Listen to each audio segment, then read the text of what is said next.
First things first, what is CSS? CSS stands for Cascading Style Sheets. They come in the file extension of .css, so unlike an HTML file where we use .html, for CSS, we use .css file extensions. HTML is the backbone of every single website, but honestly, it's pretty ugly. CSS lets us create beautiful and modern looking websites. How this works is CSS is a layer on top of HTML. So we write a regular HTML and then we make it look and act really, really nice by overwriting the default settings that a browser gives us with HTML. We can change all of that with CSS. So CSS, or cascading style sheets, do not control the functionality of a website. So if you want to click a button and you want it to do something, that actually requires JavaScript. Now, JavaScript is definitely worth learning, but you should focus on learning JavaScript after you learn CSS. So you should learn HTML first, then CSS, where you currently are, this course, and then you should learn JavaScript after that. Now, if you don't know HTML, I have several HTML courses, the Ultimate HTML Developer, HTML 101, and HTML 201. So if you don't know HTML, please go back to one of those courses first, or do a little Googling and brush up on your HTML, because we are going to be working with HTML quite a bit here, because HTML and CSS work together. Lastly, CSS can be written in 3 different ways. Now, it all looks the same, but we can apply it 3 different ways. That's a better way of putting it. We have inline with the HTML style attribute, then we have internal with the style element, and lastly we have external.css files. We're going to tackle all of these in this course. How does CSS work?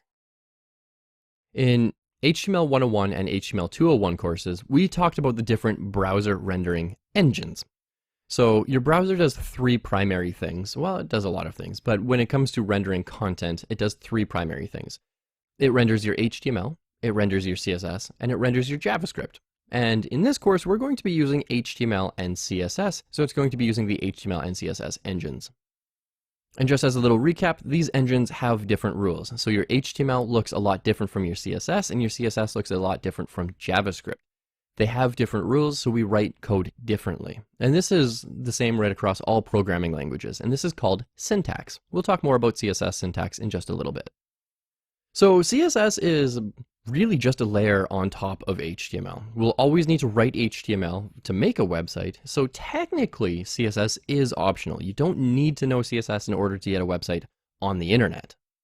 However, and I would argue this, if you want to make a modern looking website, CSS is not optional. You need to know it. Otherwise, your website's going to look like it's from 1997. So as a fun little experiment, go and Google the Space Jam website. It looks like it's from 1997, 1996, somewhere around there. Now, if you want to break into web development for a job, or you want to be a contractor, make a little side money, you 100% absolutely will need to know CSS, and you'll need to be pretty good at it. And this course is the perfect guide to getting started with CSS. Moving through this CSS 101 course, we will tackle the basics and most commonly used attributes. Okay, let's take a look at CSS syntax. So you should already have a text editor by now. You should have already downloaded and installed one when you were learning HTML. And so I'm going to open up my text editor called Visual Studio Code. And what I'm going to do is go to File, Open, and I'm going to open up an entire folder here. And I already have an index.html file. It's completely empty. There's nothing in it. And we can see all this did was give me a little sidebar here called Explorer. You can always go to, I believe it's View and then Explorer to turn this on if it's not there. You do have to open up an entire folder for this though.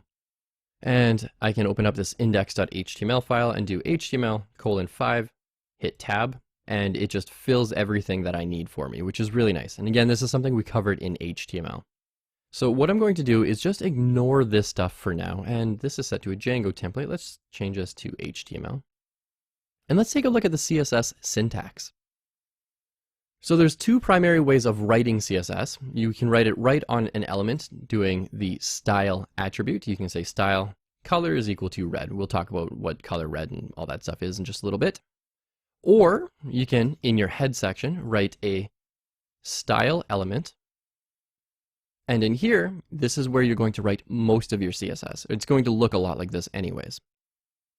So you have some sort of selector, And I'm going to make this even bigger here. You have some sort of selector, curly brace, the property name, colon, and then whatever the value is going to be, semicolon. And then if you wanted a second one, you could do like property 2, colon, value 2, semicolon. And so this fella here is always your selector. And from here all the way to here, this is called a declaration,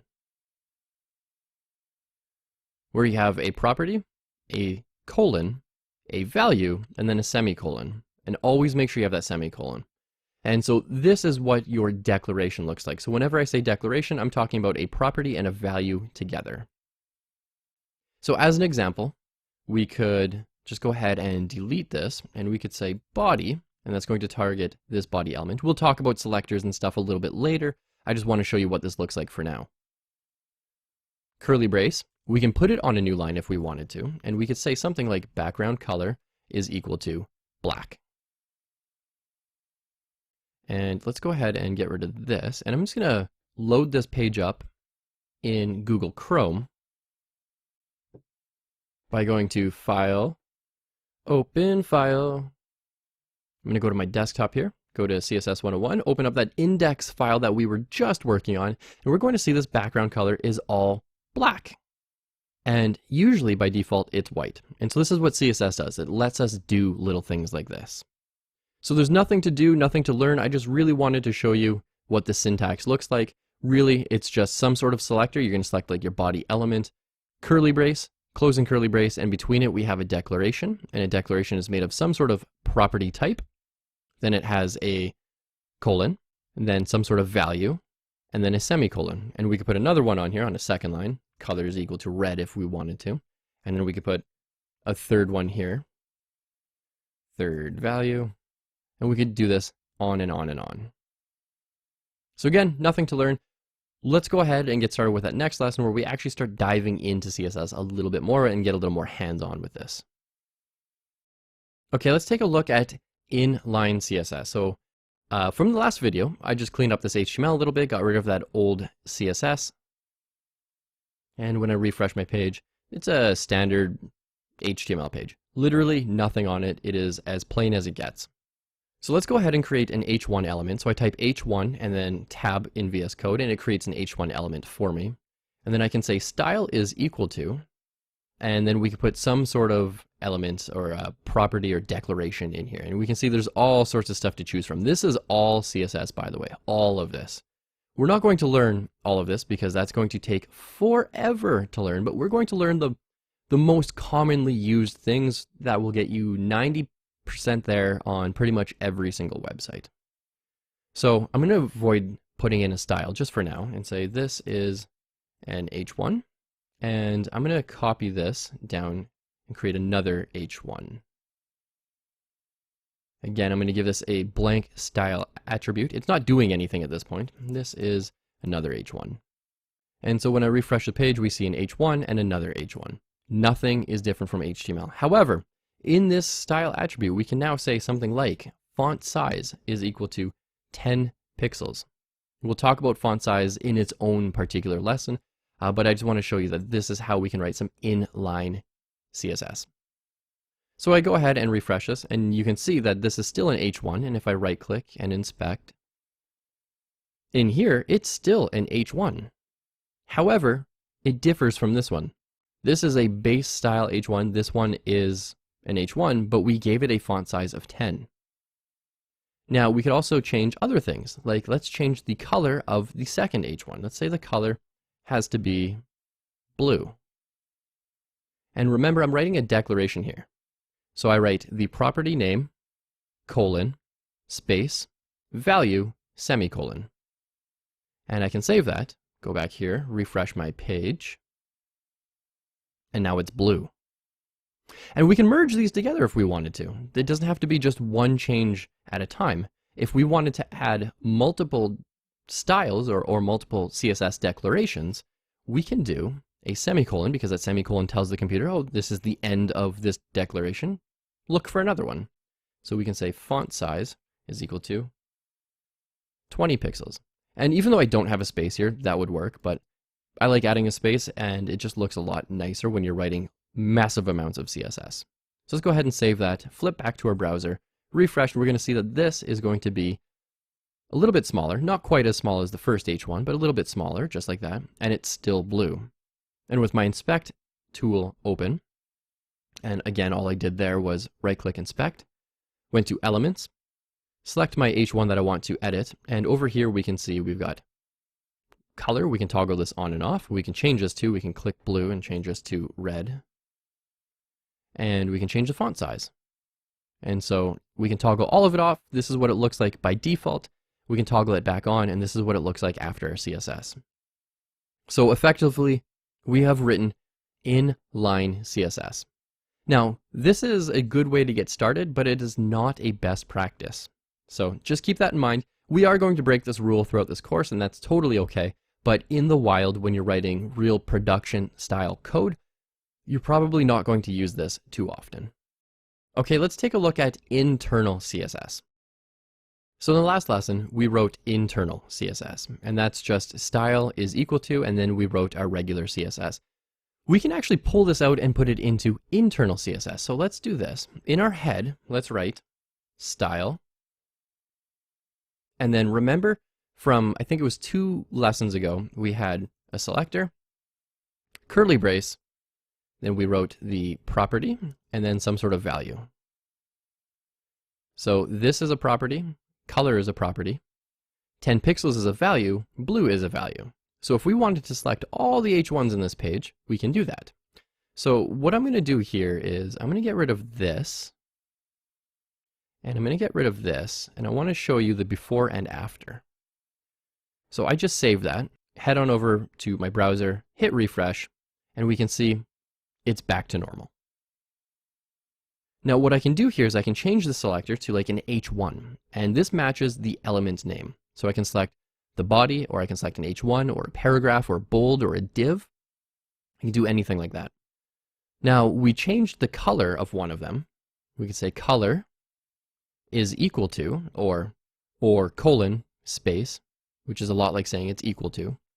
And then that value could be blue, semicolon, space, and then a closing curly bracket. And that whole thing here, this is styling all H1s on the page. So this is going to select every H1, this one, and it's going to say change the color from black to blue. So if we save that and refresh our page here, we're going to see that this turns blue just like that.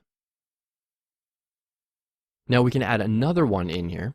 We could say, let's target the body this time, and that's going to be our entire HTML element. We could say the body, and just for funsies, let's put this on a different line. We can say the background color is going to be black.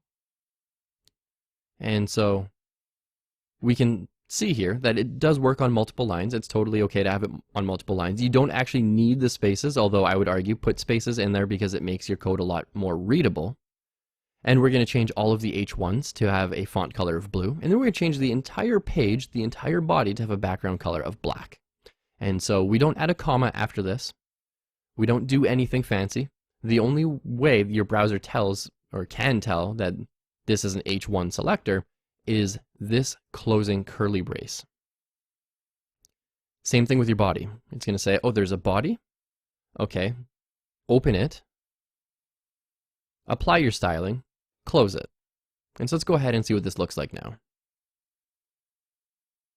Now within just a few minutes, we have actually started making style changes to our page. And this is internal CSS. Internal CSS is when you use the style element.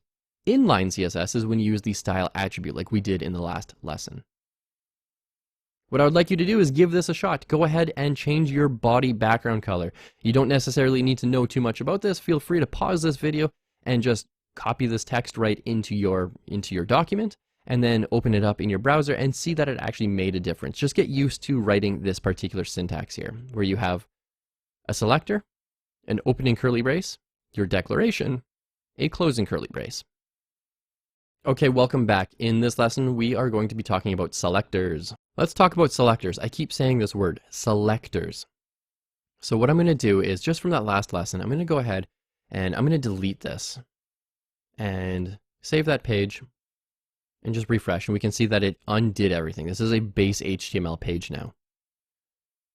Now a selector lets us select different elements. So in here we've got two H1 elements. We could have a div in here, it says this is a div. We could have a paragraph in here, this is a paragraph. And if you're just joining me now, the way I made that little shortcut there was I type P, and as soon as you see this Emmet abbreviation pop up, you can hit tab and it creates your opening and closing tags for you, your HTML tags. Let's go down here and let's create a bold element. Actually, let's use the proper version. Let's use strong. And this is bolded text. This is normal text. And so when I refresh a page, we're going to see we have a standard HTML page. Nothing extraordinary is happening yet. But let's say we want to target just this one div or just this one paragraph, or we wanted to target all of the H1 elements on a page. We can do this with CSS. So we would use an internal style here. And let's say we want to select all of our H1s. So we have two on the page. We would say H1, opening and closing curly brace.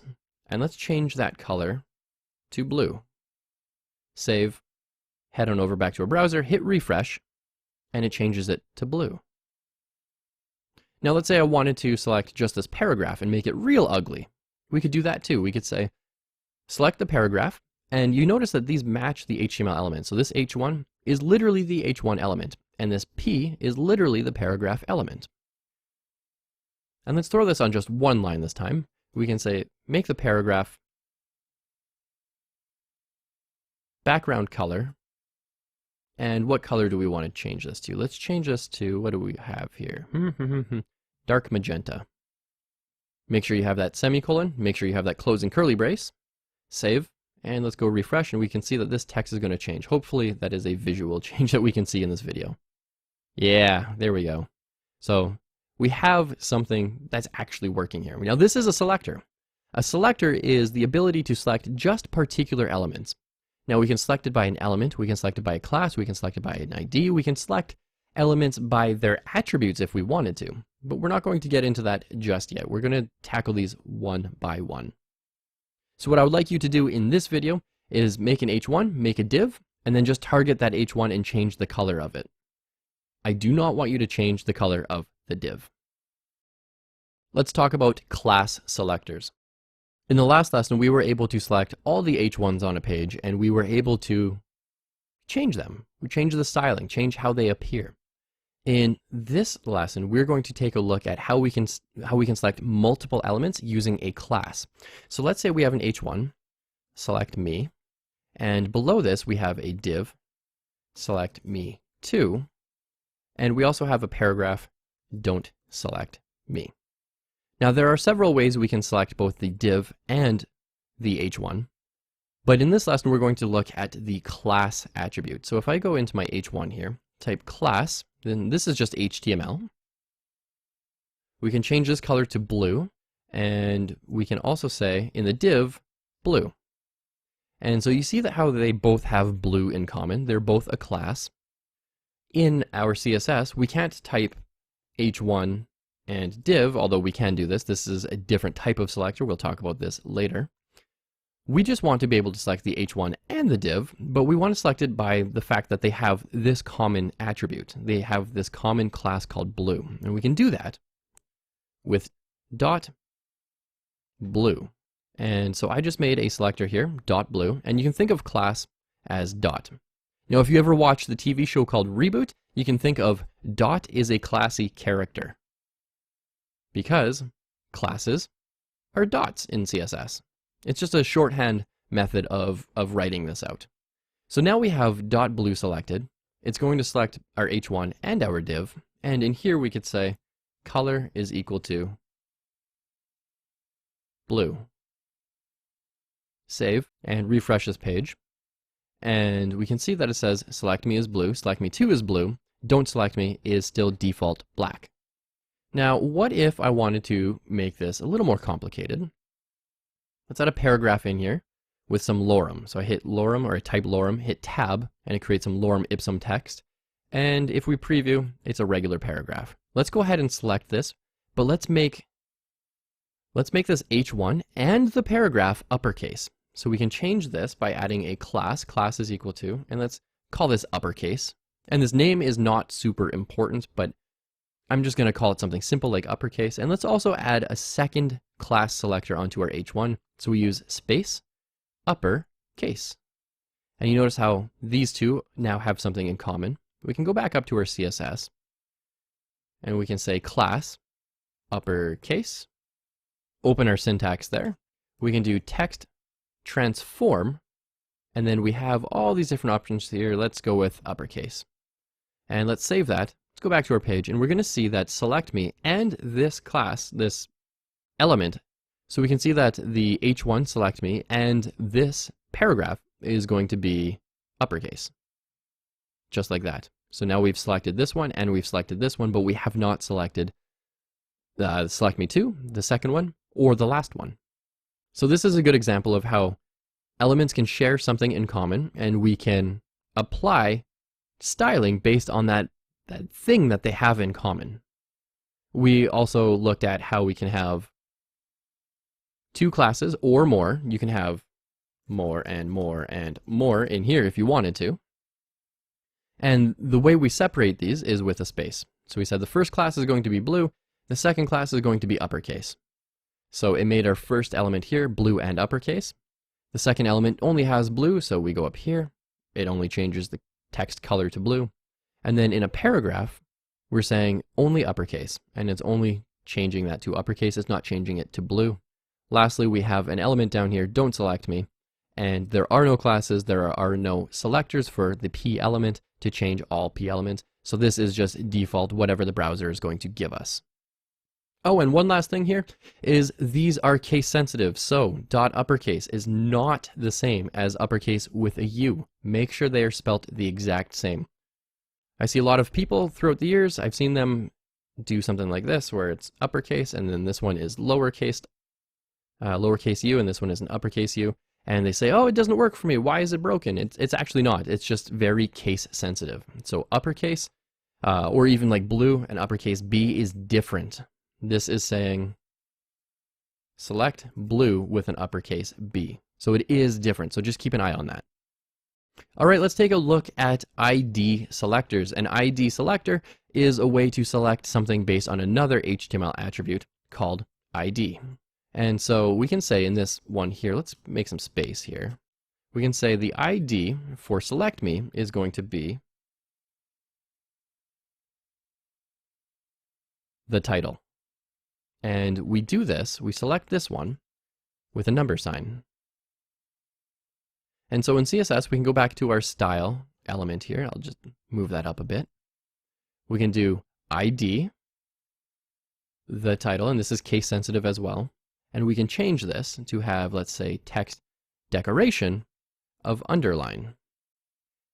So in the last lesson, what we did was we selected this element, and this element, and we applied different styling to it.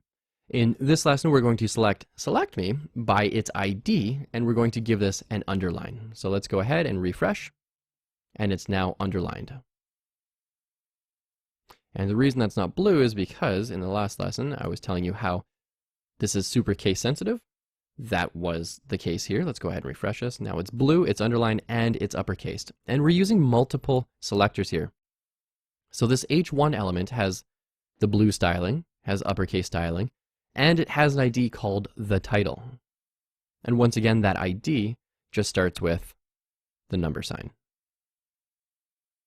The rest of the syntax is identical to an element selector, like what we saw originally, a class selector, like what we saw in the last video, and all it is that curly brace, your declaration, and then a closing curly brace. Now, one thing to note about IDs is they should be completely unique. So you can, in theory, write ID is equal to the title, just like we have up here, and this is going to select both of these because they're identical. And we should only ever have one ID. It's like your driver's license or your government ID, like your passport. There only should ever be the one document in existence. And just like an ID here, there should only ever be one. But we're saying that, hey, there's one selector, but it's being applied twice. Let's see what happens here. So you can see that our browser did not honor the rule. It actually made this underlined as well. Now that is, I guess that's fine, but please don't do this. What we should be doing is the title, and this could be like the subtitle. IDs should always be unique. Now, why this is important is because after CSS, you're going to be learning JavaScript, and JavaScript has the ability to grab an element by its ID. And if there are two of them, it's only going to grab the first one, and you might possibly want the second one, and that could really mess up your coding and cause hours of frustration. You don't want that. So always make sure your IDs are completely unique. Let's talk about grouping selectors together. So what I'm going to do is from that last lesson, I'm just going to go ahead and delete this code, and I'm going to delete the styling that we have here. Now, let's say there is a circumstance where you have an H1 on your page. This is an H1. You have a div on your page. This is a div. And you have a paragraph on your page. This is a paragraph. And let's say you wanted to select the H1 and the paragraph, and you wanted to change the color to blue. So currently, the way we know how to do that is we can add a class to both of these. So I can click here, and then in VS Code on Mac, I can do Command click, or on Windows, I think it's either Alt or Control click, and you can type in two places at the same time, which is really, really useful. And then we can do class is equal to blue. And that's what we did in the last couple of lessons. But we might not always have access to the class attribute. We might not be able to add anything to this, and there will be circumstances in the future where that's just not possible. So let's say we want to select this H1 and this paragraph. Well, currently we do H1 color is equal to blue, and then on a new line we do paragraph color is equal to blue. And this does do the job. If we flip back here and refresh from what we previously saw, changes our H1 to blue and changes the paragraph to blue. Okay, cool, that works. There's a better way to do this, because you see how we have to write this twice? What if down the road you have a CSS file or some styling and it's like 1,000 lines long and there's tons of selectors in there? What if you wanted to change all those colors from blue to red? Well, we'd have to go here, type red. If we forget one, oh no, now we have to go back and check. One's red, one's blue. We have to then find this one, go over here, change that one to red as well, go back, refresh our page. You can see how this can just get a little bit monotonous. Instead, what we can do is, let's put this on multiple lines just for readability. And I'm going to go ahead and I'm going to delete that. And instead, I'm going to group these selectors together with a comma. So I say select the H1, all the H1s on the page. Also, select all the paragraphs on the page. And we do that with, again, select the H1s, comma, space, then a paragraph. And if we wanted to select more, we could do comma, div. We could select all of them. Or we could do just the bold elements, or just the strong elements, or just the italic elements. We could do that. So what we want here is H1, comma, space, paragraph, or whatever element you want to select, space, and then a bracket. Don't make it end in a comma though. You don't want it to end in a comma. You can actually see that my my editor here has sort of ran into errors. You see those little squiggly lines underneath there? Yeah, it's running into some sort of errors. And so that error is just because I've got that comma there. So let's go ahead, save this, and when I refresh, we should see actually nothing has changed from this. Beautiful, nothing has changed. So this is red and this is red as well. So what I would like you to do is create 3 different elements on your page. Feel free to copy my experiment as well. Create 3 different elements like an H1, a div, and a paragraph. Select 2 of them, and then change the declaration. And then change the font color. And make sure that third one is not selected. Let's take a look at nested selectors. So there's a way to select certain elements that live inside of other certain elements. So I'm just deleting this code here, and what I'm going to do is create an example.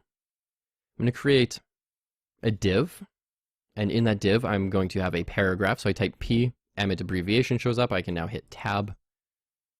Let's throw some lorem ipsum in here. And I'm going to also create another part that says this is bold. And I'm going to make this bold as well. So B. So strong. Let's go ahead, select that. Cut. Move to the end of the line. Paste. And let's make something in here bold as well. Strong. Go to the end of the line. Cut. And let's go down here. Paste. And what this looks like is this. We have a paragraph with some bold text, and then we've got some text outside of a paragraph. Look at this code real quick. This stuff is outside of a paragraph. It's inside the div, but it's outside of the paragraph. So we've got a paragraph here with an inline strong. Now let's say we just wanted to target me. Let's change this to target me. Well, currently, we know a few different ways of doing this. We could select all of the strong elements.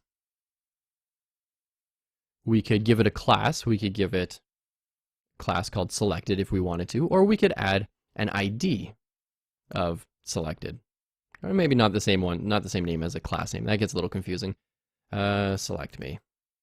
Now we could add a class or an ID to this element. But when you work with frameworks in the future, such as Django, you might not have access to this right away. And so an easier way is to select it by selecting the div and then the paragraph and then this particular element.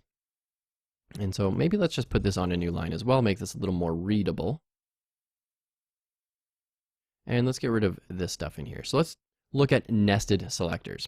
So currently we can select all of our strong elements, and we can say the color is going to be blue.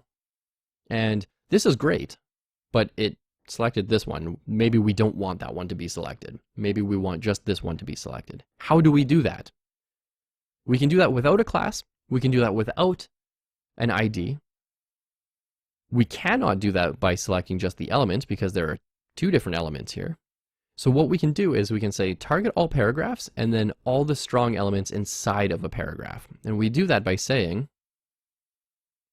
P space strong. So we have a P element here, paragraph, that matches right there on line 12.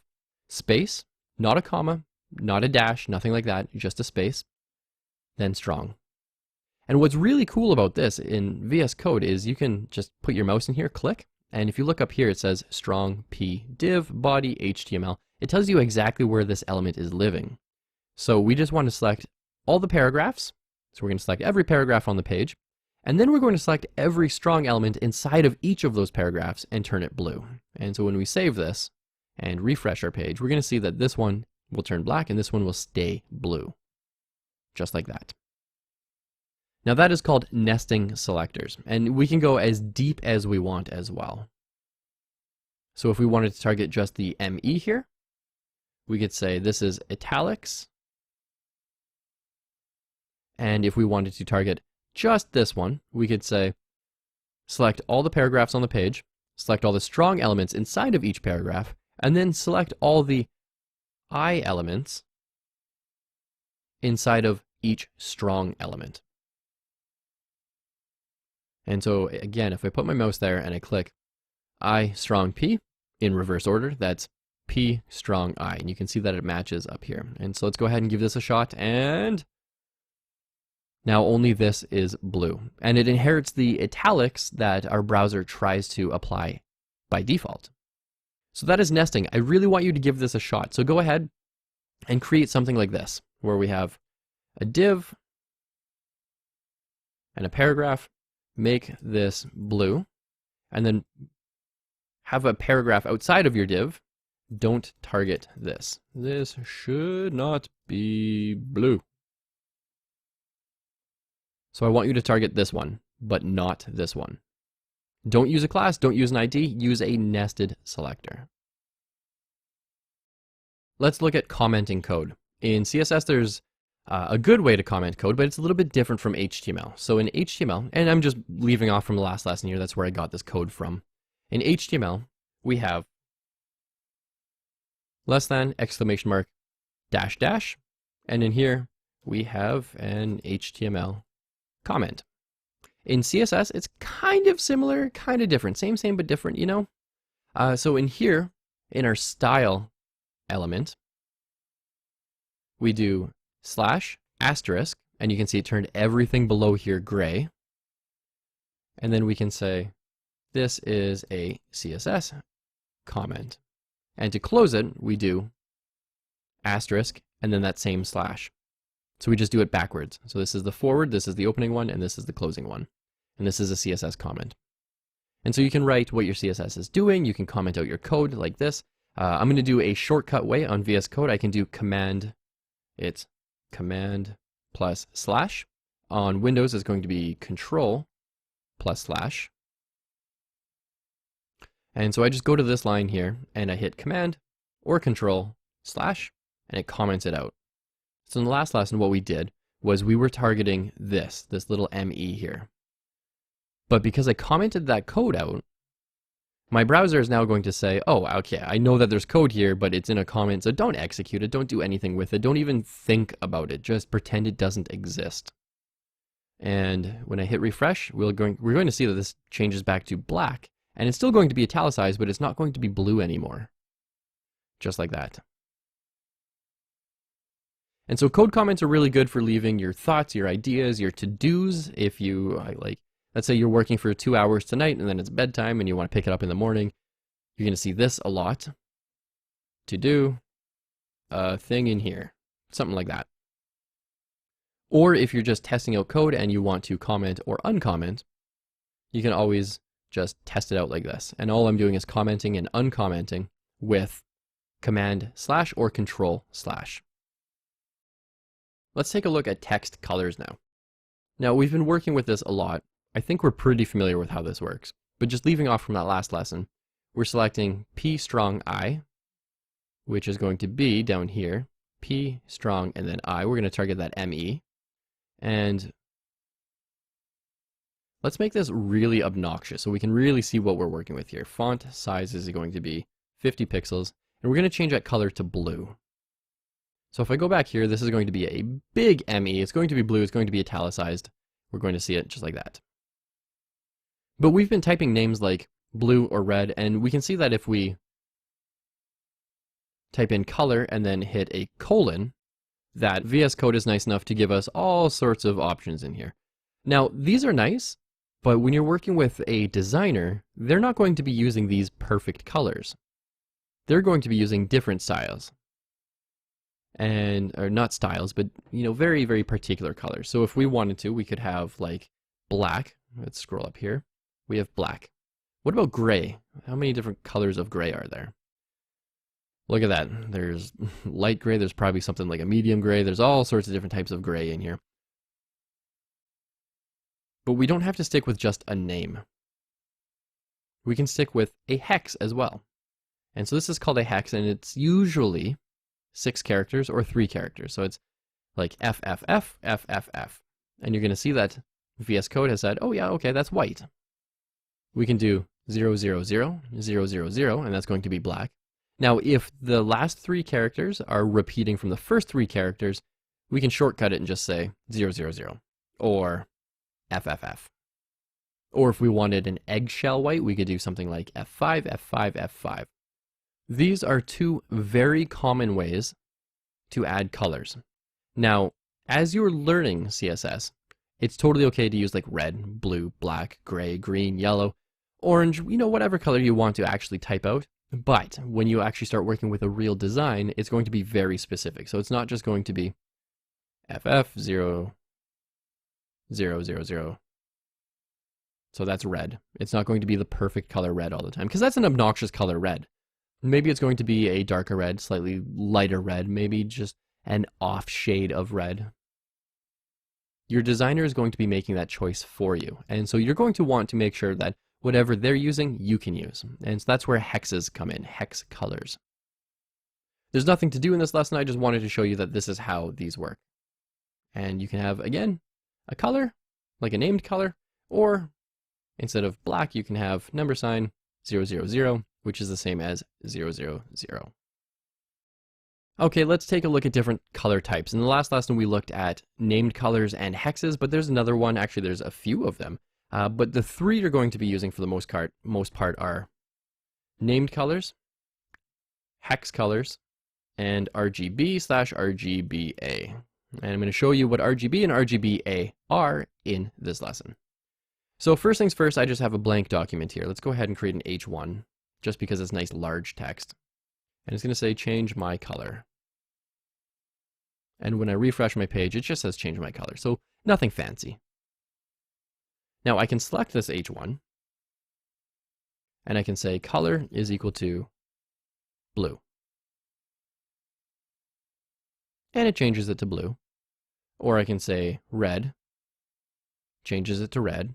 Or I can say change it to FF0000, that's enough, yep. And so that changes it to red. Again, nothing changes. Now there's also another way to do this. We can do RGBA. So RGB or RGBA. So RGB is red, green, blue, and RGBA is red, green, blue, alpha.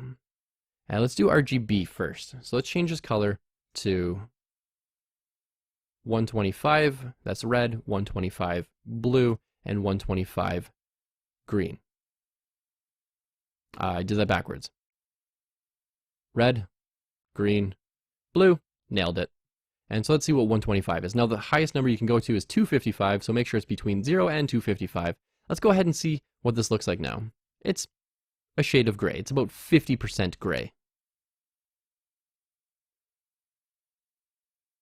You're going to see this a lot as well, mostly when you're dealing with base colors like black, for instance. So 000, black is the absence of color in science, and that means 0 red, 0 green, 0 blue.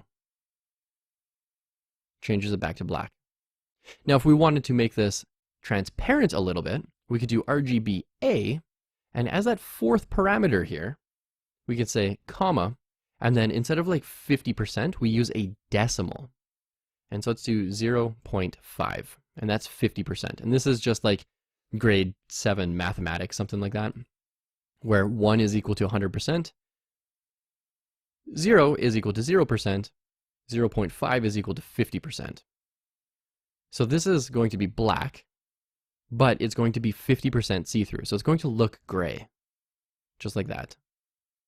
Now let's go ahead and change that background color of the body. We can say body, background color, and let's change this to red. And we're going to see that this probably isn't going to look gray anymore. It kind of looks a little bit see-through. So it kind of looks like a darker red just because it's black, but it's 50% see-through. And so it takes on the color that's behind it. Now again, when you're working with designers in the future, they're going to be using RGBA a lot, just because that alpha, that transparency, is really, really nice to work with. What I would like you to do is give this a shot. Use RGB and then RGBA. You might have to Google a couple of different colors. You can Google like, what is the color yellow in RGB? And then you can change the alpha with RGBA. Let's talk about links. Links are pretty ugly by default. They're usually blue if they're not clicked, and then purple if they are clicked. So I'm just going to clean this code up from the last lesson here. Give us some room to work. And so let's say we have some lorem ipsum in here, and we wanted to make a link. We could do this. href is equal to https caleb.io, and let's turn this into a link and some extra white space. And so, because we know in HTML, white space doesn't matter, let's refresh our page and we can see we have all of this in one line and there's a link. Now this link is purple by default because I've already gone to caleb.io. If you haven't gone there, it's going to be blue. Let's go ahead and change this. So we can select this link with an A element because it's the only link on the page, so we can select it and it's totally fine. We don't have to worry about multiple links with multiple styles. And we can say the color of this is going to be red. And when we refresh our page, it's red. Now that doesn't look very good. Let's start making things look a little nicer. Let's say that color has to be black. It has to fit in with the rest of the text here. Okay, so that looks a little bit better. But what happens when I click and hold? Depending on your browser, that can actually change. What we want to do here is we want to be able to change these states, these link states. So now what we can say is A, and you can see when I do 1: after the A selector, it gives me all sorts of things to choose from. Some of these are pseudo selectors, some of these are just regular selectors. Let's go ahead and use hover. What happens when we put our mouse over the link? And so the syntax for this is our selector and then our state. And when we hover over this, let's change the color to blue. So I just saved that, and when I go back to the page, you can actually see nothing happens. When I refresh, however, I'll put my mouse over it and it's going to turn blue, just like that. So now we have some sort of interactivity using just CSS. There's also an active state, so A, active, and that's when you click and hold. So when you do click and hold, let's change that color to red. So let's save that, refresh our page. When I hover over, it turns blue. When I click and hold, it turns red. So these are the different states of a link. We're saying by default, make it black. When you hover over it with an action with your mouse, make it blue. And when you click it, make it red. The last one we have here is visited. So we could say any link that has been visited, change the color of that. Let's change this one to something that's going to be really hard to see, but very noticeable, yellow. And because I've already clicked this link, right, I click it, takes me here, I go back. Because I visited this link already, it's now yellow. And these are the different link states.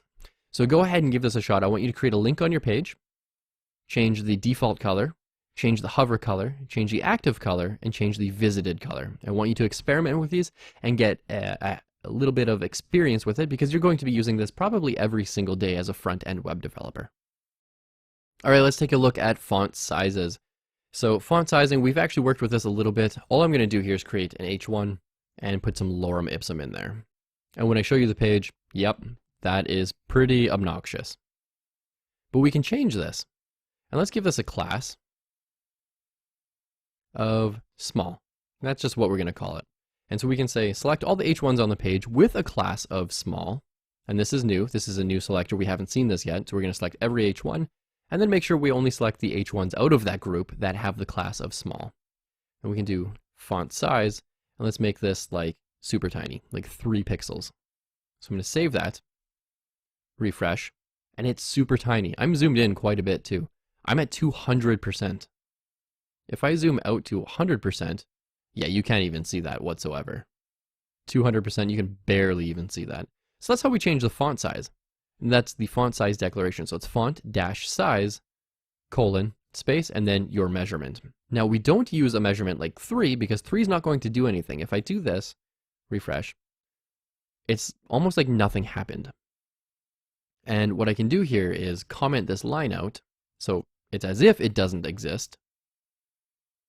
Refresh the page and we can see that nothing is happening. And that's because I gave it an improper measurement type. So I said 3, or I could say 3 pixels, and that's actually going to do something. Let's go ahead and change that to like 30 pixels. Okay, it's a little bit smaller.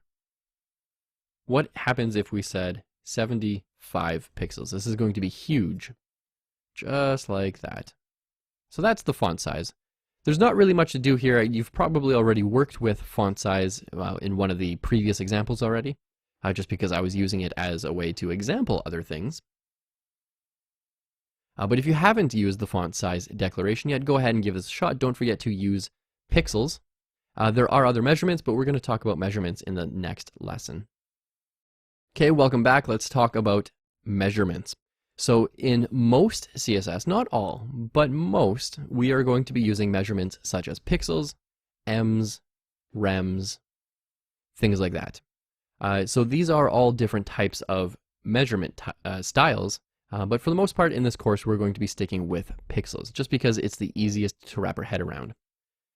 For funsies, if you really want to level up your CSS game right now, you can always go off and Google what an EM is, an M, and you can always go and Google what an REM is, rem.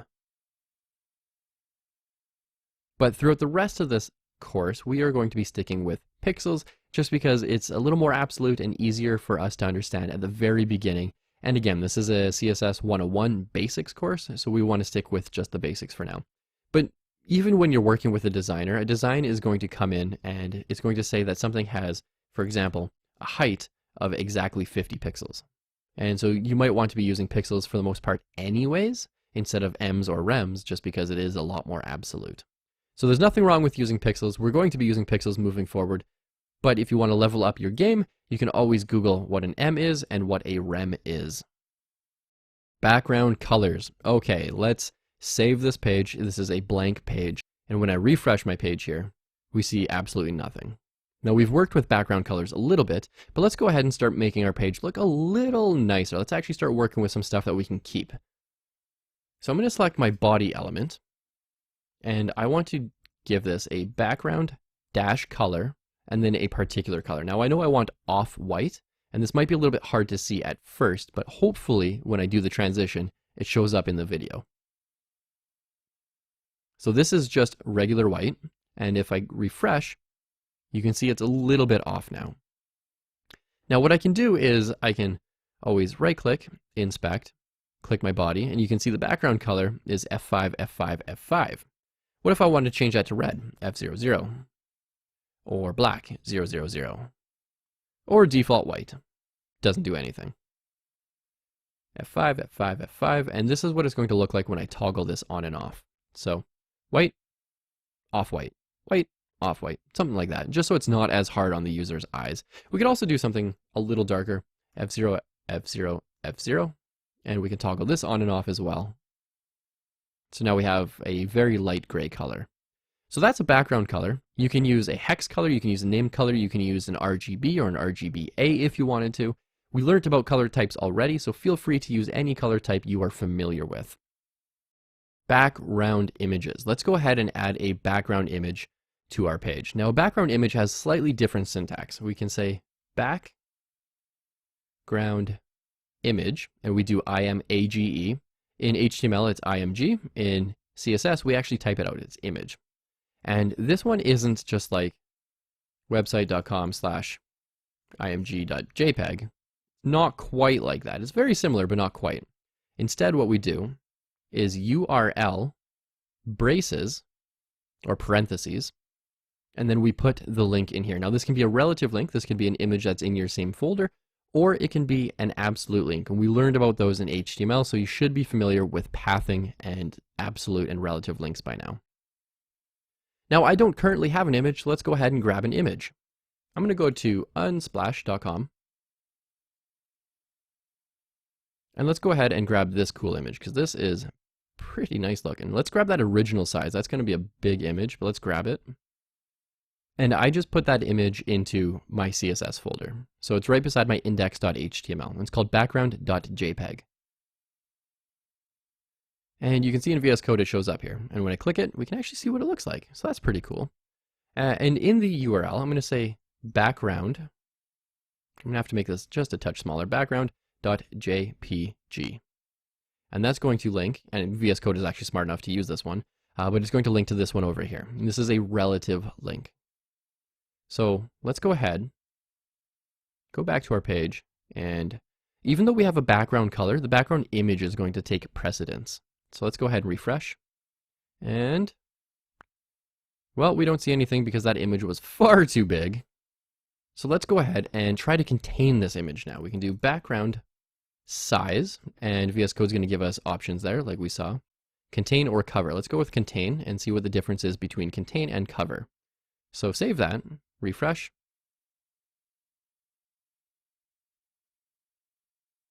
And it looks like the image is showing up over and over and over again. And in fact, you know what, this might have actually been too big of an image. So what we can do here is, let's just go back to Unsplash. Let's grab a different image, something that's going to be a little bit, I want it to look cool, but I also want it to be smaller. So let's grab this photo of Chewie here. Let's download a smaller image, a small one. So now I have two background images. I've got background.jpg, I've also got chewy.jpg. Let's open up VS Code. We can see it in here. This is Chewy. I purposely downloaded a smaller image. And let's go ahead, comment this out. Let's just backtrack a bit. And Let's type in chewy.jpg, that matches the name over here. And with a standard background, there we go, that's better. And we can actually see it's repeating over here a little bit. Let's get rid of this. And that's totally okay. So now let's see what the background size contain does. It makes this image contained in the body element over and over and over and over and over again. What about cover? Cover makes sure that the image takes the entire width, the entire spacing of the entire body element. Now what's cool about this is we can say div stuff here, and we can change this from a body to a div. So let's select our only div on the page and refresh. And we can see that it's sort of starting to show up there. Let's go ahead and give this a height as well. Just for funsies, let's do 300 pixels. There we go. We can also give us a background color of something darker. Let's do 000. But we have to move this onto the body. So now we're getting into a little bit of refactoring. This is completely normal. You're going to be doing a lot of refactoring as you start to write more and more code as well. So now we've got a background color of black. We can see the image in here. And it's going to take up as much space as it can from this element. So if we change this height from 300 pixels to 100 pixels, we only see basically the sky. Let's do 200 pixels. And we can see just their heads. Let's change that background size from cover. Let's change it back to contain. And so what this is going to do is try to take this whole image and it's going to contain it in here. Now it's repeating because we want to see the whole image, but it also wants to by default take up as much width as possible. So let's go ahead and change that background repeating. We can do background. Nope, not color. Repeat. And then we can repeat on the x-axis, y-axis, or no repeat. So let's say repeat on the, no, it's already repeating on the x-axis. Let's go ahead and say no repeat. And now we have an image on a page using a div. And this is a common practice. You're going to see this a lot. There is no image element. It's just the background. Now let's see what happens when we go in here and we change this to our old one, background.jpg. We can see that shows up in there as well. And let's just go ahead and undo that. And so this is background images in a nutshell. You have your background image, your URL to whatever resource. You have a background size, contain, you have background repeat. There's also things like background positioning. So we can do background position, and this is going to take, oh, look at all these different measurements. CH, CM, EM, EX, FR, IM, all sorts of things in here. But these ones, we actually want to use the named ones. Let's go ahead and say center on the left axis, or the x-axis, left and right, and then center on the y-axis. That's top and bottom. And now we have an image that is perfectly centered, and what you can't see over here is our text still shows up, but we've just centered that image. Now what I would like you to do is go to unsplash.com, grab an image, any image, change the background size, change how it repeats, change its positioning as well. And if you need a little bit of help with that on a div instead of on a body, you can always just set the height to like 200 pixels and you can make sure that the image actually works on your page, because it's all about positioning. That's really what background images are about. It's about specialized positioning. Let's look at the inspect tool. We did this in our HTML 101 and HTML 201 courses as well. We can always right click on the page and go to inspect. And this is really important because we can click on an element like a body and we can see the styling. So I clicked on right click, inspect, make sure you're in the elements tab, and then in the sub tab you want styles, not computed or event listeners, you want styles. And then I just select the body and it's got a background color. I can toggle this on and off, or I can change it if I wanted to. I could change it to red, make it really obnoxious. I could even go in here into the body itself and I could say color is equal to white, and let's change that background color back to black. And all I'm doing is clicking around here. So I click in here, it lets me create a new declaration, new property and value, or I can go in here and I can just click white, edit it, or I can go in here and change the color from color to background color and overwrite it. Background color. And to toggle these on and off, all we have to do is click that checkbox on and off. Now where this gets really handy is in that last lesson, we set a background image on this div.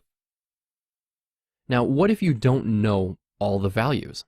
And because CSS has a lot of properties, it also has a lot of values. And a lot of this comes down to sort of memorization and understanding where you can get your answers from. So you have a background size here. I'm just going to click on contain. It selects it for me, delete, and now I can go to auto, contain, cover, and I'm just toggling through these. I'm just hitting my down arrow and we can see what these look like.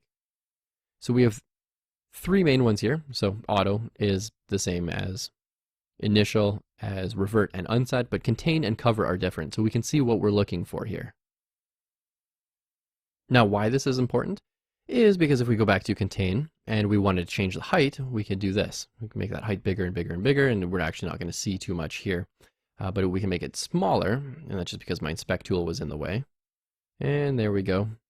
I don't know why it made height a second time for 201 pixels, but all I did was click on the original 200 and go up or down. I'm hitting the up arrow or the down arrow. We can also change this to something massive like 3000 pixels, which is going to be huge.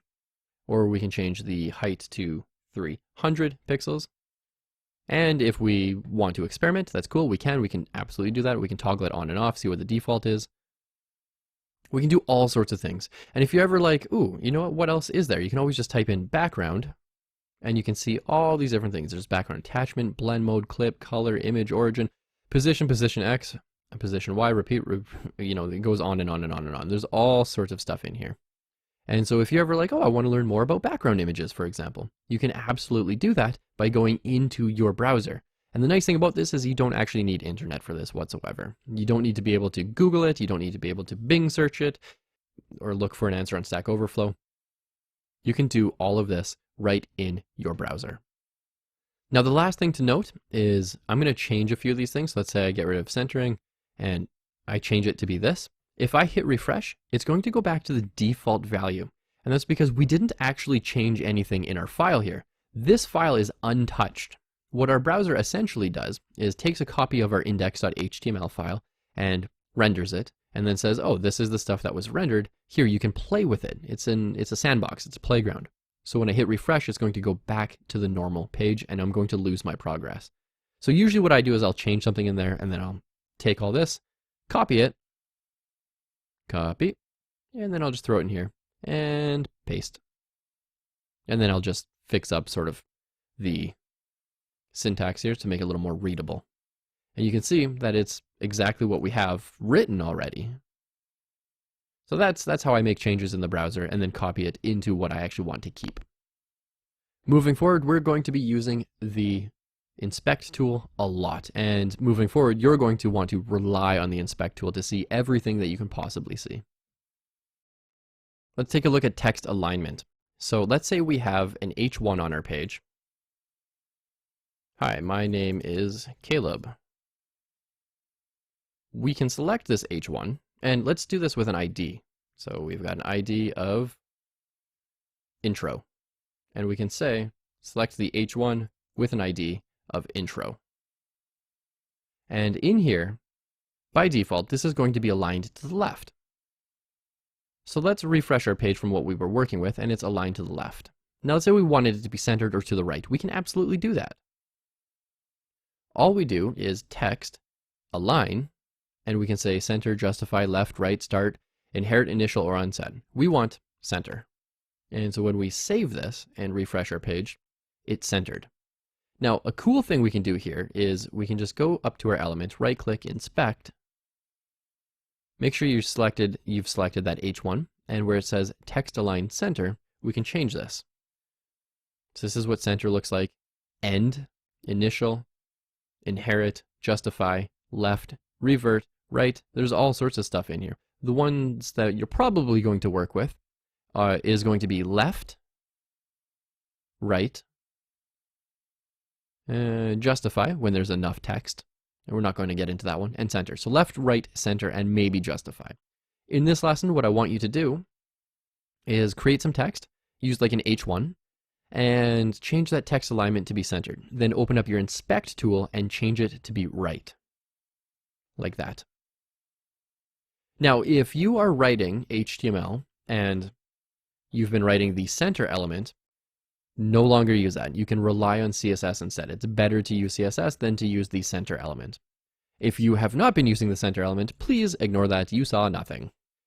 Once you are done that, let's head on over to that next lesson. Let's take a look at borders. So borders are really, really important. They are the primary way that we separate our content from other sections of content. It's how we make things stick out sometimes too. So let's go ahead and create a new div. This has a border, and let's give this a class of red border. And so let's go up here and we can select all of our divs. And when we select all of our divs, let's make sure we also select the divs that only have a red border class. Now we can give this a lot of different border values or properties. We can see there's tons of them in here, but we're really only going to be working with 3 of them. We're going to be working with border width. So border width of some value. We're going to be working with the border style of some value. And we're going to be working with the border color of some particular value. So let's say the width is going to be 5 pixels. The style, we have lots of styles to choose from. So it can be like solid, or let's see what we have here. Solid, dash, dotted, double, groove, hidden, none, outset, and ridge. Let's go with dashed. And the border color is going to be red. Or if we want to use a hex, it's F00. Let's go ahead and refresh our page, and what normally wouldn't have a border now has a border. Now this is really nice for 2 reasons. A, you now have some styling around here. Granted, this is kind of ugly styling, but we do have some styling.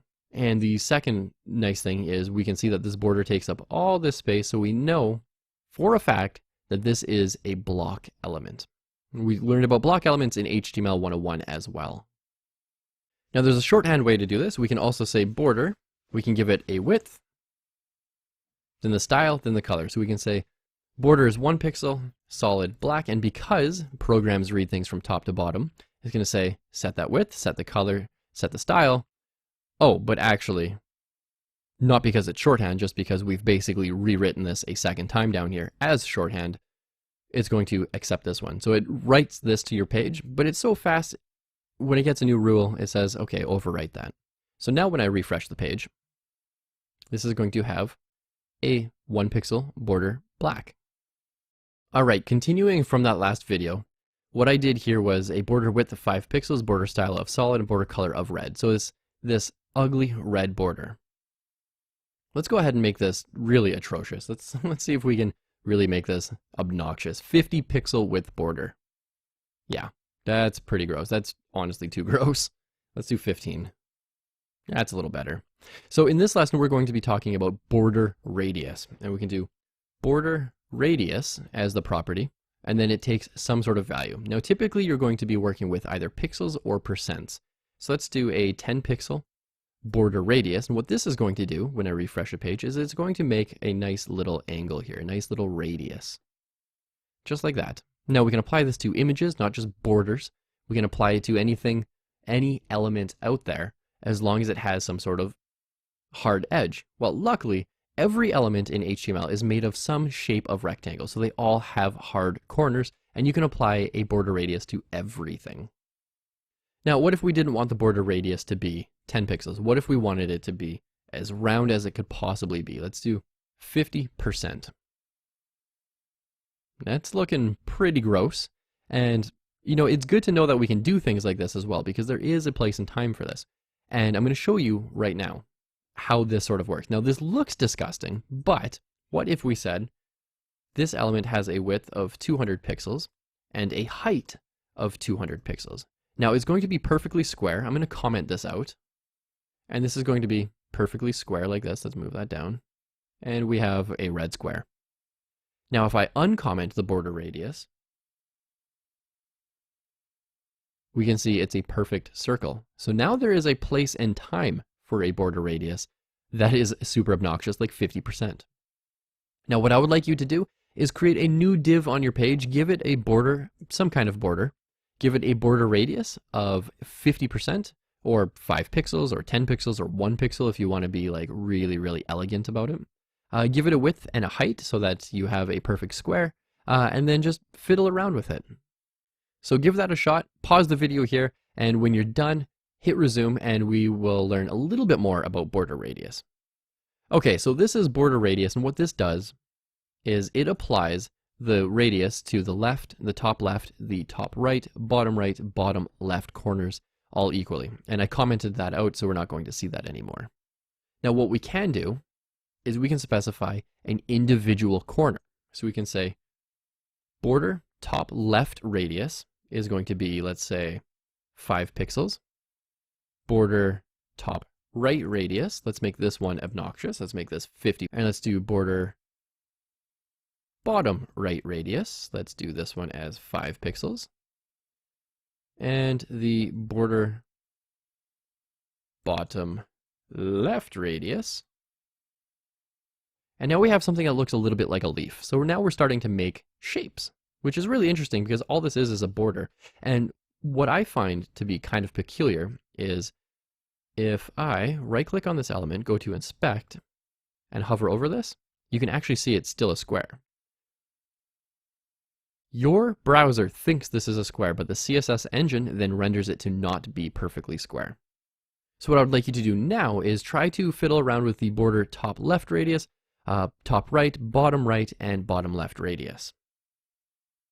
Now, if you're feeling really spicy and you want to go one step further, we can always do border radius, 5 pixels, 50 pixels, 50%, 5 pixels, 50%. And what this is going to do is top left, right, bottom left. And that's going here, here, here, and then down here. And that's going to go in a clockwise order. Go ahead and have some fun with this. This can really spice up like your own profile, your portfolio page, if you will. Let's look at display. So in HTML 101 and HTML 201, we learned about different block types. And so in H1, this is a block element, and a span, this is an inline element with more text beside it. And if we do with more text beside it, we're going to see something very interesting. So when I load up my page here, this is a block element. This is H1, and you can see it's taking up all this extra space over here. It's a block element. It's selfish. It wants to use as much possible space even if it doesn't need it. And you can tell that it's a block element because even though this is a block element and we wrote with more text beside it, it kicked it down into its own line. Whereas a span is an inline element, and it said, you know what, I'm only going to take up the amount of space that I actually need. And yes, other elements and other text can live beside me. I'm totally cool with that because I'm not selfish. But block elements are kind of selfish and they take up all the space that they possibly can. Now with CSS, we can overwrite this. And this is really important because you're going to see one element over and over and over again, and that's the div. The div element, this is a block element. The div element is a block element. It's going to be selfish. It's going to take up as much space as it possibly can. And so let's say we have these two block elements and we want these to be side by side. We can do this. We can overwrite this now with CSS. We can say select both divs on the page, and we can say display, and its default behavior is block. But we could say display inline. Let's also give this a border, 1 pixel solid red, so both of them have a border, and we can see where we're working. In fact, actually, let's back that up just one sec. Let's change this. Let's comment this out. These are block elements. It's taking up all the space that they possibly can from left to right. Let's change the display type to inline, go back to our page and hit refresh, and they work side by side. Now, why this is important? Well, there are probably 1,000 different use cases, but the most popular use case that you're going to see is div. Divs are block elements, but they're also dummy elements. They don't actually mean anything. So you're going to be overwriting display block from a div to display inline or inline block. Now, Now, here's the difference between inline and inline block. Okay, this is a very important thing to distinguish. Is on our div here, if we said the width was supposed to be 200 pixels each and the height was supposed to be 200 pixels each. And actually, this is really cool. I didn't know that VS Code does this, but this tells me here that the property is ignored due to the display. With display inline, the width, height, margin top, margin bottom, and float properties have no effect. So now we're getting into internal rules of CSS. So when we go back to our page, it has absolutely no effect. Now, to get around this, we simply say display inline block. And when I refresh the page, we can see that they turn into proper squares. So what I would like you to do is fiddle with this, because this is vital for working with CSS. I want you to create two divs, and then I want you to make them side by side. Use display inline and then inline block, and set a width and a height on both of them. Make sure that they can be side by side and that they are two squares, just like I did in this video. Give that a shot. Once you're done, let's head on over to that next lesson. Let's talk about width here. So let's go ahead and create a new element. I'm going to style it first, and then I'm going to give it an element. So let's select a div that has a class of half width. And here we can say the width is going to be 50%. And I can actually read this and create something out of this. Now watch this. This is really cool. In VS Code, I can do div dot half width and then hit tab, and it wrote my class out for me. So basically I just wrote CSS, hit tab, and it wrote out the HTML for me. That's really cool. That's called an emit abbreviation. This is half width. And so when I refresh the page from the last lesson, doesn't look like much is happening, but in my inspect tools here, my developer tools, you can see that it's actually taking up half the width here. And if I scroll all the way down, I can select that inside here, and it's only taking up 50%. I can change that too. Let's go ahead, change it to 90%. And now you can see it's taking up 90%. Now I find that hard to work with, so what I like to do is add a border. So I do border 1 pixel solid red, and this just shows me what I'm working with here. So when I refresh a page, it went back from 90% to 50 because I was just fiddling around in the developer tools, and it doesn't save your work there. So I changed that width back to 50%, gave it a border, and we can see what we're working with here. Now we can also give this a width of something a little more solidified. So 50% is 50% of your browser. So if you shrink your browser down, and I'll show you what I did there. Let's go back, right click, inspect, and I'm using Google Chrome for this. Click this little icon, toggle device toolbar, and we can see when we toggle this that the width is always 50% of the page. It's never ever going to change. It's always going to be 50% of the page, even if that page is super tiny. And this is 300 pixels wide, so this is a very small mobile device. Or we can say, let's say 500 pixels, and when I refresh this, and this is pretty hard to see, I apologize for that, it's always 500 pixels here. Always, always, always. And so when I do this, we can see it's always 500 pixels, and when I do this, the box itself actually isn't getting smaller. My viewport is getting smaller, but watch this. When I get small enough, it bumps on over. So that's really hard to see. Kind of a terrible example, but there are two different ways to specify a width. Now, the thing to know about width is you need to have display inline block or display block set. One of the two. It's important that you have one of the two set, because if you said display inline and you set a width, VS Code is already complaining here. Let's go ahead and get rid of that view. Inline is only going to take up the minimum amount of width that it possibly needs. It's not going to understand that you want a width of 500 pixels. So to get around that, we do inline block. That works. We can check this out. We can see that it only takes up 502 pixels on my screen. Or we can do block. Same thing, 502 pixels on my screen, but it also takes up this extra white space there.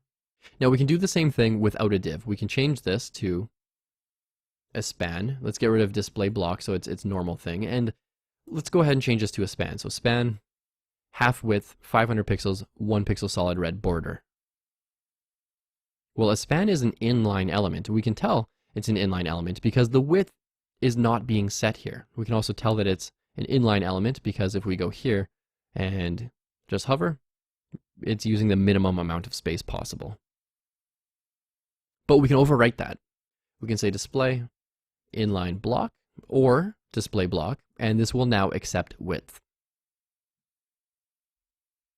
Height. Let's talk about height. So we talked about width in the last lesson and how it works with inline block and block elements, or how it doesn't work with inline elements rather. So I'm not going to go over that again. If that was sort of beyond your understanding when I just said this about 10 seconds ago, definitely go back to the lesson on width where I talk about the different display types. So let's go ahead and give this a height of 500 pixels as well. Height 500 pixels. And you can see that this is actually getting easier for us. We've spent a little bit of time together. We know that this is a property, this is a value, this is a selector, and we can have multiple declarations in here. And so width 500 pixels, height 500 pixels. We don't really need to go over like what height actually is in like the English language. We know what it is already. And we know that width works one way, so height should probably work a similar way. So we're speeding up how fast we can learn CSS here, which is really nice. So let's go ahead and refresh this page and get rid of that. And we have this big square. Now that might be too big. What I'm going to do here is select that 500 pixels, go to selection, add next occurrence, and now I can type in two places. Let's do 250 pixels each. Save that. Now we have a square. Now, as a quick recap, width and height are only going to work if you have display inline block or display block set. It's not going to work with inline, because I'll show you, just doesn't work with inline. Inline is supposed to be side by side, takes up the least amount of space. It's very, very polite. Whereas inline block and block are a little more selfish and they take up as much space as they possibly can, or as much space as you tell them to. Box shadows. Okay, this is a really, really cool one. So let's go ahead and create a new box here. And I'm going to actually get rid of all of this and let's delete that and delete that. And let's create a new element on our page with the ID of box. So BOX, and I hit tab because it shows Emmet abbreviation, shows me what it's going to be. And that's all I'm going to do. Now I've got a div. We know it's a block element, and I can select that ID with box. And I can say the width of this box is going to be 200 pixels, the height of this box is going to be 200 pixels, and the border is going to be 1 pixel solid black. And let's not make it 1 pixel, let's make it 2 pixels. And we're just going to see a black box on our page, just like that. Now what I can do here, and we're going to start using a lot of components together, is I can add a background image. And let's add the URL. And let's add Chewy in there. Let's say the background position has to be center and center. And let's say background size needs to be cover. Let's see what this looks like now. Okay, so we filled it with a background image. That's pretty cool. Let's go ahead and add a border radius of 0 on the top, 50% on the top right. The bottom right is going to be 0, and the bottom left is going to be 50% as well. So it's going to look somewhat like a leaf, like that. And I think I might have said that backwards. So this is top left, top right, bottom left. Now with a box shadow, we can say box shadow, and this is a very interesting one. So we want the x-axis, the y-axis, and the color. So on the x-axis, let's move this over 10 pixels. On the y-axis, let's move this over 10 pixels. And the color, let's make this red, just so it's obnoxious. And we have some sort of box shadow. Now, that's not bad. I don't mind that. But let's say, we didn't want such a hard line there. Let's say we wanted to blur it a little bit. We can say x, y, and then as a blur value, we can say, let's say 5 pixels of blur, and then change it to red. And we can see that it gets a little blurry there. We can actually make this significantly blurrier too. Let's do 15 pixels. There we go. Now, that sort of suggests that there's like some sort of light over here. Let's go ahead and change that X to like 2 pixels. So that's going to move right 2 pixels, and then it's going to move down 2 pixels, the y-axis. And we have some sort of glow back here. So that's looking pretty good. Now there's one other thing we can do. Let's go ahead and get rid of that blur. And that's what our border looks like. We can also say inset. So give it a box shadow on the inside so it looks like it's a little bit hollow. Look at that. So that's not bad. Now that's red. Let's go ahead and add 444, 444, so a dark-ish color. And let's change these 2 pixels and go to selection, add next occurrence. Let's make these 6 pixels each, inset, and a dark gray color. There we go. It's working on the inside. And we can also blur this. So before inset, we can say 5 pixels. So we can say move it on the x-axis, 6 pixels, y-axis, 6 pixels, blur every pixel by 5 pixels. Inset means the box shadow is going to be on the inside, and then we set the color. And let's go ahead and refresh, and we can see now there's some form of a blur in there. Let's go ahead and make that blurrier. There we go. And so now we're sort of working with all of these individual components or these declarations, and we're making it bigger into this bigger image component called a box. And it's called a box because I gave it the ID of box. It doesn't have to be called box. We could call it leaf. And we'll see nothing changed. So again, your box shadow goes X, Y, blur, if it's inset or not, and then the color. What I would like you to do is give this a shot. Create a square. You don't have to do all of this stuff, but create a square. Let's say 100 pixels by 100 pixels. Go ahead, give that a box shadow. Set your x-axis, your y-axis, your blur value. Make it inset and not inset, so toggle them on and off, and then add a color. All right, let's talk about padding and margin. Padding and margin are 2 things of the same coin. They're 2 sides of the same coin, but they do different things for a different reason. So let's go ahead and start off by creating a box. And this box is going to have a width of 100, not 100%. That's way too much. Let's do 200 pixels. Height of 200 pixels. And a border of 1 pixel solid, nope, dashed blue. Something like that. And all I want here is some sort of box to show up. And so in here I can type div box, and it creates a box for me. And look at that. Standard box, nothing fancy. Now, when I right click on here and go to inspect, I can actually see that this is a block element. It's taking up all this extra width over here. But if I scroll down in my styles area, so I clicked on elements, clicked on my element, the box, click on styles, and scroll all the way down, we can see that there's padding, margin, and border. And so this is our element here. It's 200 by 200. It's exactly what we set it to be. Then there's padding. That's spacing on the inside of the border. Then there's the border itself, and then the margin around it. So let's talk about padding. Padding is going to be on the inside. So we can do a nice example like this. So example of text. There's a weird way of saying that. Refresh this page, and it says example of text. Now, if I wanted to add some padding so that my text doesn't hug that border, we need some sort of spacing on the inside, and that is called padding. So we do padding, and let's add 10 pixels, and that just sort of widens it. It widens the gap between the content and the border. And if we scroll on down, we can see that our inner content is still 200 by 200. The padding is 10 pixels on either side, on all 4 sides. We have a 1 pixel border, and there's no margin. Now, a lot like with our border radius, and I'm going to add that padding in here, padding 10 pixels. A lot like our border radius, we have top, right, bottom, and left. And we can actually see that in here. We have top, right, bottom, left. And there's a shorthand way of writing 10 pixels, 15, 20, 30. We could change all of that. So we could say, let's first of all comment this out.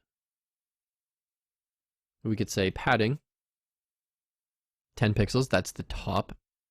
Then let's do this. Top, right, bottom, left. It goes in clockwise direction. So 10 pixels on the top, 15 pixels on the right, 20 pixels on the bottom, 25 pixels on the left. Refresh our page and we can see that, yep, it definitely did something over here. And when I click this and go over here, we can see top is 10, right is 15, bottom is 20, left is 25. And so that's how we add spacing on the inside of an element. This is very, very, very important. In the next lesson, I'm going to talk about margin, which is essentially the exact same thing, but the spacing doesn't live within the border, it lives just outside of the border. Let's take a look at margin. Margin is a lot like padding.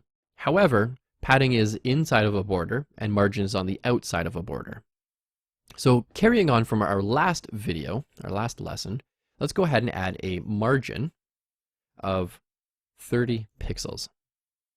And when I go back to my page and hit refresh, this isn't going to say dash, this is going to say 30, 30, 30, and 30. So refresh, and there we go. It's 30 all the way around, and it gives us 30 pixels all the way around. Now, we're going to see something weird here, is it's also saying the margin is also all this area. That's because it's a block element. Let's go ahead and change this to display inline block. And you're going to see that it actually respects the margin 30 pixels all the way around. Let's go ahead, scroll to the bottom so we can see that it's taking effect on the bottom as well. And again, where it says styles here, you can just scroll on down and it will show you what it is.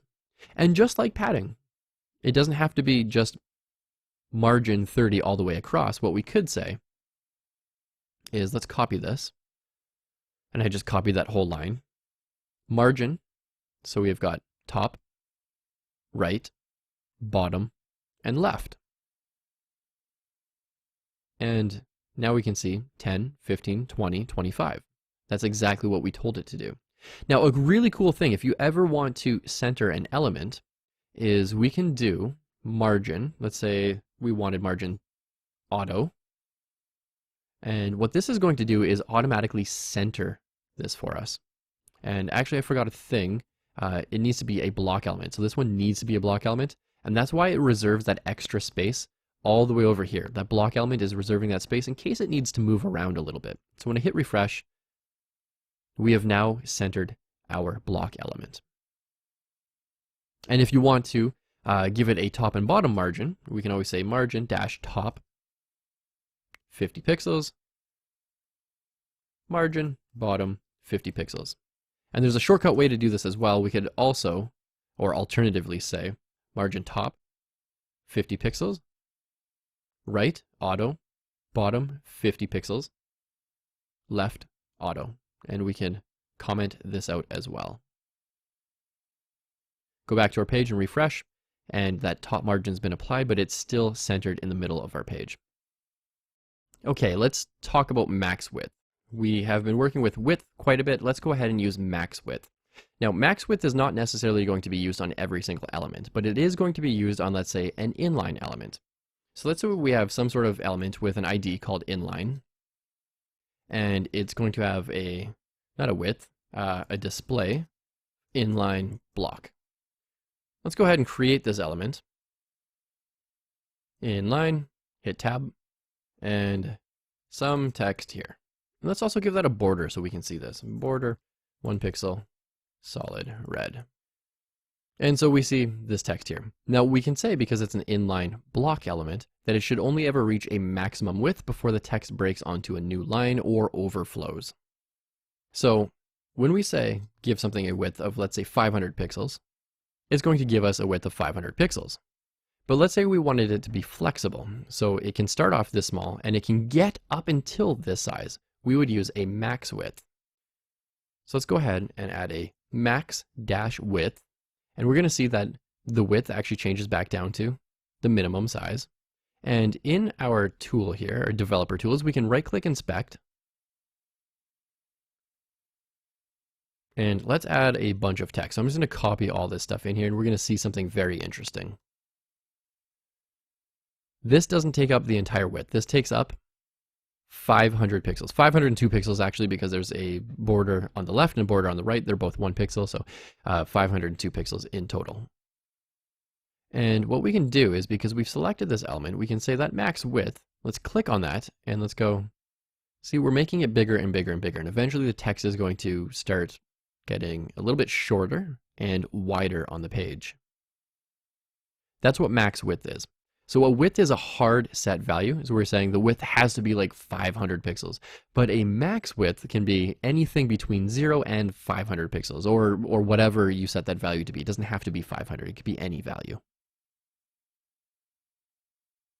Now, you're likely not going to use this too much in your project, but it is good to know about. So there's nothing to do in this particular lesson. In the next lesson, let's go ahead and get started with opacity. Opacity? Opacity. All right, let's talk about making things see-through with opacity. Or is it called opacity? I don't know. I've heard people say it either way. So for this, we sort of need to start layering our page. So in our body, what I want to do is add a background image. And I'm going to set the URL to be Chewy.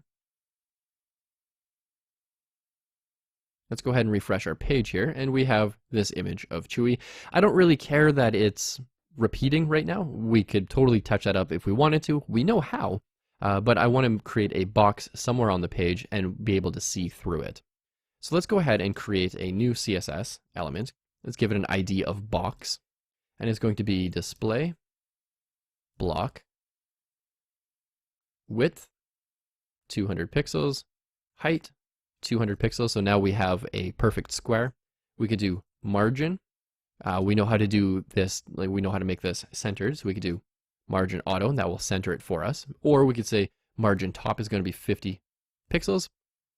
The right is going to be automatic, so it's going to center it for us. And because I only have two values in here, it's going to repeat these two values. So it's going to be top, right, bottom, left. Let's go ahead and add a background color of black and make that text color white and text align center. And you can see we're starting to really piece all of these things together. And I'm going pretty fast with this.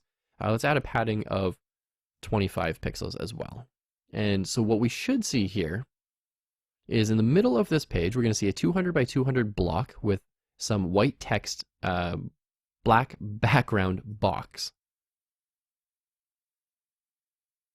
But before we do that, we actually have to add the box to the page. There we go. So it looks like I'm censoring the dog.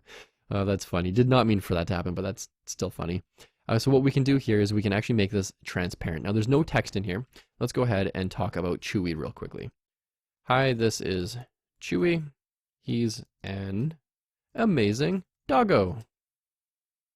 White text, padding's kicking in, text is centered, things are looking good. But let's say we actually wanted to see the dog and we didn't want to censor him. What we could say is opacity. And instead of saying like 100% or 50% or 10%, we use a decimal. And so 100 is always equal to 1, and 0 is equal to 0, and 50 is equal to 0.5. So a quick little math lesson there. So let's say we want this to be 50% see-through. We could do 0.5. And now we can actually see through it. Now, what we can't see is this text is also transparent.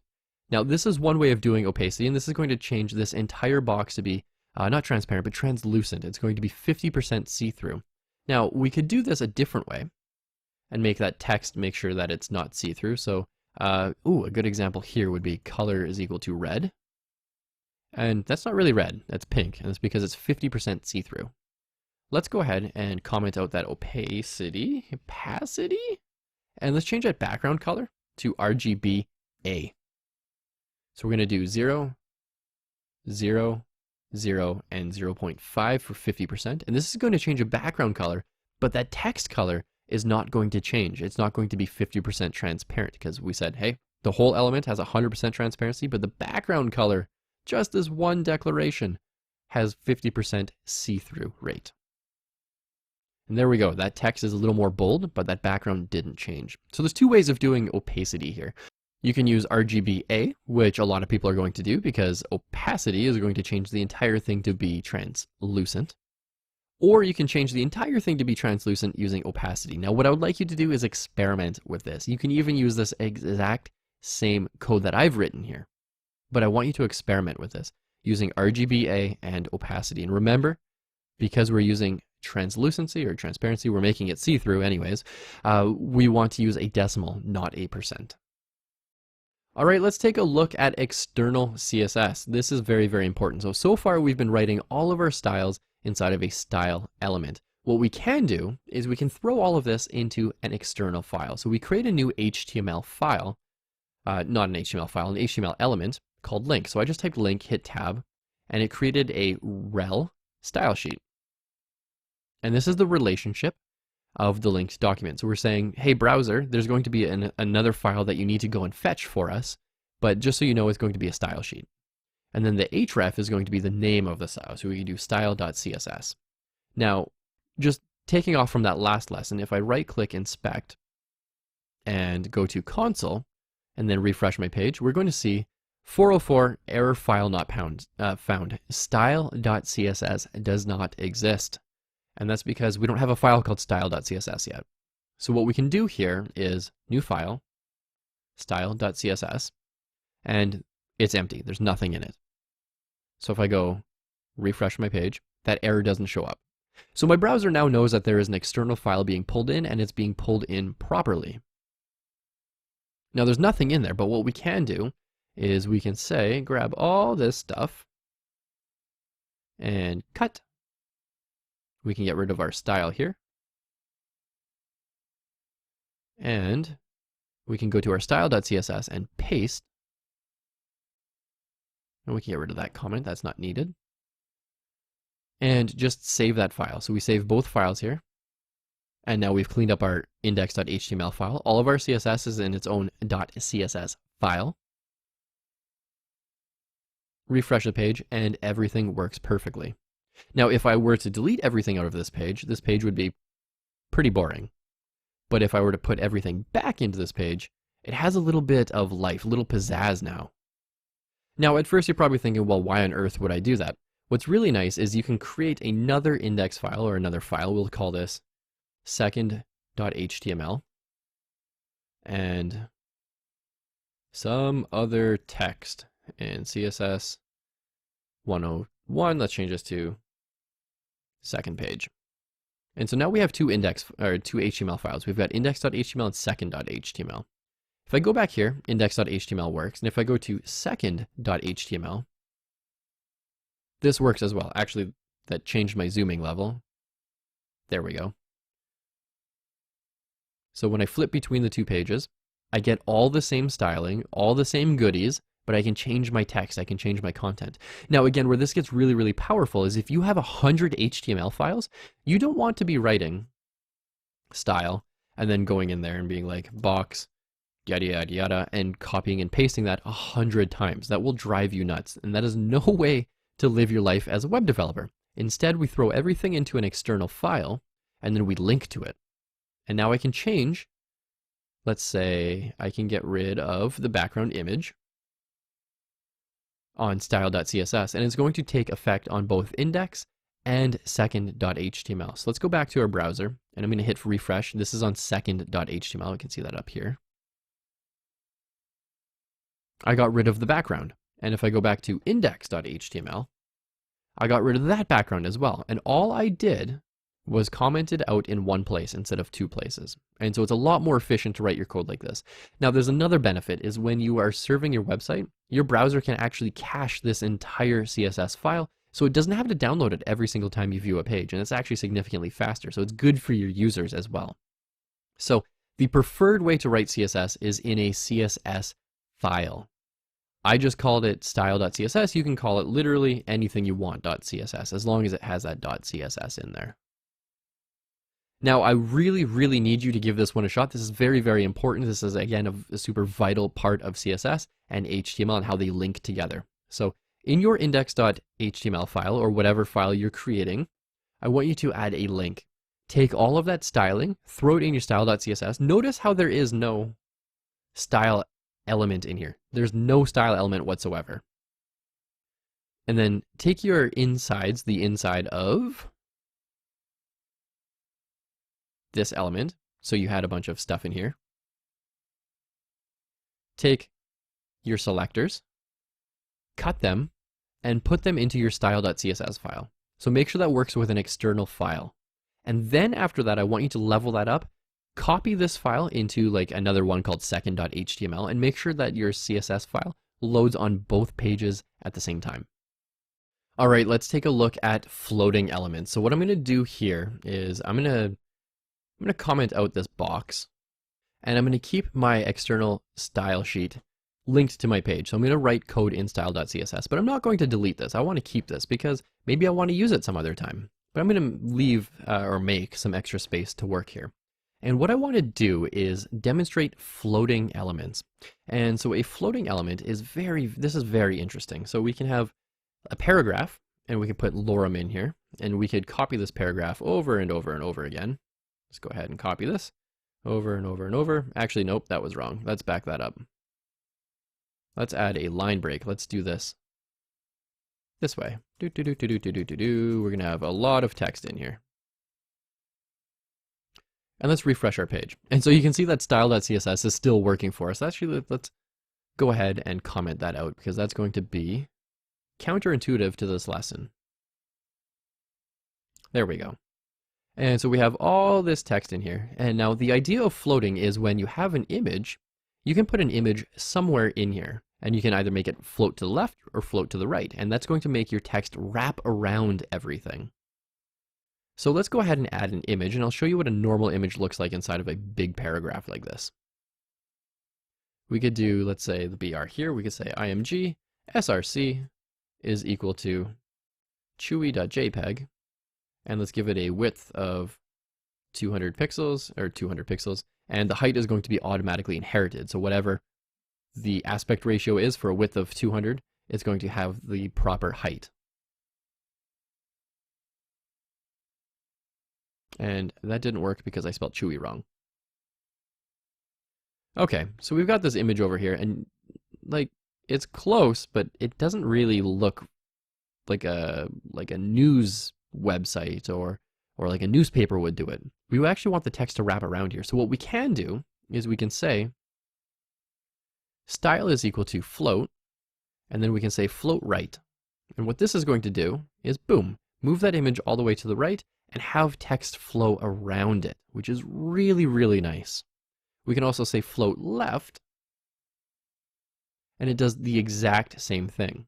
Now we can also add some margin around here, margin 10 pixels, just so that we have some spacing around there. We could do border 1 pixel solid black, and I'm doing internal CSS here. And then I could say, give this a box shadow, x-axis 0, y-axis 0. Let's make it blur by 5 pixels and make this black.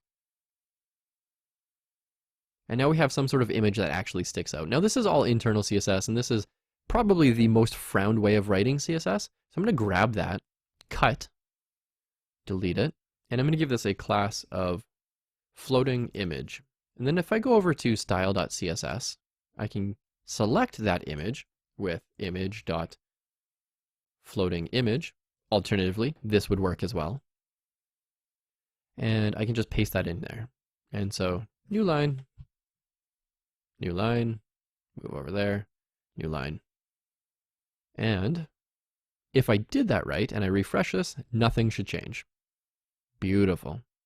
And if I wanted to change that float, I could change that to right. Just like that. So that's how we sort of make images and content float side by side. Now, what do you think is going to happen if I have two images floating side by side like this? Let's take a look. They float side by side. They literally try to get as close to each other as possible. Now there's a little bit of text in here, and so it's going to offset things as well, which is very, very interesting. So you might not get the exact outcome that you're looking for, but it can be very, very close. Now the nice thing about this is floating image is going to be floating to the right. We can overwrite this with internal CSS, and this is a good case for internal CSS. We can say float left. There we go. That looks a little bit better. Now, I really want you to give this a shot. You're going to be using floats quite a bit until you get into significantly more advanced CSS. Floats are very, very important at this point in time in your development career or your development path, so make sure you are somewhat familiar with them. What you can do as another sort of fun example or something to play with is you can do an ordered list or an unordered list, an li, and you can put them all side by side. Or you can have div.float, and you can put these all side by side, make them float side by side. Go ahead, give that a shot. Don't feel like you need to master this one, but give it a shot, have some fun with it, and just sort of get some hands-on experience with how this one works. It's a little bit weird to get a hang of at first, but it's really good to tinker around with it and just, experiment. Okay, let's talk about your project. So your project here is going to be to go to rocketman.learnwagtail.com, and I want you to recreate the navigation and the hero section using what we've learned. I want you to recreate this. Now you can always go to that website and you can right-click, inspect, and see how I did all these different things, and that's going to get you pretty far, but it's not going to get you all the way. This particular page uses a different type of styling, uses a framework, it uses things like Flexbox, which we didn't necessarily learn, but there are ways around that. I'm going to leave that up to you to figure out how to get around more complex things by using simpler methods. And that's actually a really good thing to learn in web development. Always keep things as simple as possible. Now, this is not an easy project, and I'll just flip back here. This is not an easy project, but it's really, really good practice, and it uses everything we have learned in this course. So once again, this is not an easy project, but it is perfect practice. And the reason I say that is because one day, a designer is going to hand you a design, and it's going to look something like this, and they're going to say, okay, now you have to code it, and you have to figure that out on your own. Now you can always go to rocketman.learnwagtail.com, and you can see that right up here. But yeah, a designer is going to say, here's a design, make it happen. And you're going to have to try to make it happen, and you're not going to have very much guidance or support, and you're going to have to figure that out on your own. So this is really, really, really good practice. This is real life practice here. So go ahead, go to rocketman.learnwagtail.com, recreate the navigation and hero section using what we've learned. If you're like, oh, I don't have access to this particular image or this logo, that's okay. You can use your own logo. You can just Google something. You can throw any image in there that you want. It doesn't also have to be based on rockets. This is just a fun little website I made once upon a time. You can make it about coding, your favorite food, your favorite family member, your favorite hobby. It could be really anything, but recreate this layout and feel free to swap out the content, so the text that you see on here, or feel free to swap out the images or both. With that said, go ahead and give that a shot. Reference anything you need. Feel free to Google as much as you possibly need in order to get to the answers that you're looking for. And a lot of questions will come up, and that's totally normal, but feel free to Google your questions so that you can find the answers. And again, that's a big part of web development as well.